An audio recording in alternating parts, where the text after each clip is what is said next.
What's up guys, my name is Ace, and things have been pretty quiet since the XDefiant beta. However, Mark Rubin just touched base yesterday, giving us a few updates on what they've been working on and the improvements they've made since the beta. And diving right into it, the very first thing that Mark Rubin said here is they've been getting a lot of questions regarding when they're going to be releasing the game, or even just when is the next time we'll be able to get our hands on and play like the next beta test. And unfortunately, he says, the truth is we don't have any specific dates for you just yet. So I know many will be disappointed to see that. I really hope we can at least get like another beta testing out some of the things they've been working on at some point within the next couple of months or something.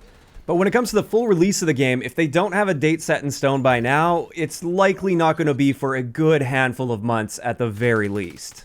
At least that's my best guess, but we'll circle back to this in a little bit. I just wanted to cover the rest of what he kept us updated on here. And I'm not going to read through this whole post word for word or anything. I'm just going to touch on the highlights that he mentioned here. And the first thing that I'm really happy to see is the PS5 input lag. They were able to identify and fix an issue that brought that latency from over 60 milliseconds down to around 20 milliseconds. And that is huge. Throughout the beta, I primarily played on PS5, and I did notice this was quite a big issue. And it was really causing things to feel a lot more clunky than they should have been, and it was also really difficult to make really fine and quick adjustments, like controlling recoil, for instance. Whereas when I tried the beta out on PC, those issues basically just disappeared for me using the exact same controller. So that's going to have a huge impact for PS5 players out there. But on top of this, he mentioned that 120Hz support for PS5 and Xbox Series X is going to be ready sooner than expected, and perhaps maybe even for launch, because previously they announced that they were working on it, but it likely wasn't going to be coming until sometime after the game launched. And now there's a chance it is coming with launch, which is also excellent news for console players out there, or at least new-gen console players. As for the next big thing they've been working on since the beta, and another one of the big beta issues, this is the server stability and netcode in general. For those that played the beta, you probably were seeing a fair amount of connection-related issues, and this is partially due to the fact that it's a beta, and that's one of the reasons that they do betas, so they can stress test things and fine-tune values. But another big thing was, throughout the beta, we were playing on an outdated version of the netcode, and they initially had planned for the newer netcode to be available for the beta, but there was a bug that they discovered right before the beta went live, and unfortunately they had to fall back on the old netcode, and that's what we were stuck with. So apparently they've got that worked out now, and therefore the next time we get our hands on this, we should hopefully be seeing a much better connection experience overall.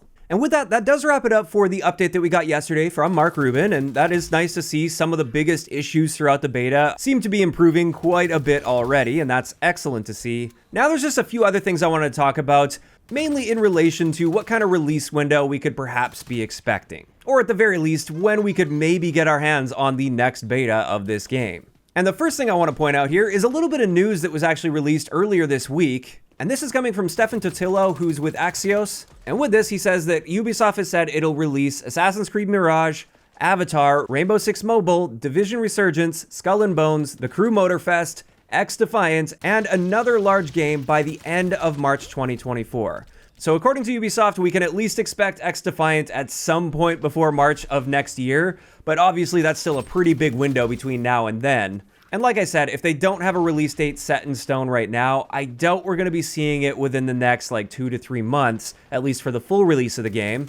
But another big event to look forward to on the Ubisoft side of things is June 12th. This is going to be their Ubisoft Forward presentation, where they're likely going to be showing off a bunch of the games and what we can expect to see for the future under the Ubisoft umbrella. And I would bet we are likely going to be hearing at least something about XDefiant at this point. Now, I don't know if this means they'll be confirming a release date for XDefiant or anything like that, but my big hope here is at the very least, they're going to be announcing the next playtest or the next beta for XDefiant. And who knows, perhaps maybe they'll even just surprise us with a launch of another beta or something like immediately following this. Not really going to hold my breath for that one, but I would say if you are looking forward to more XDefiant news, I would definitely be tuning into Ubisoft Forward, because it does seem likely we'll be getting something relating to XDefiant at that point.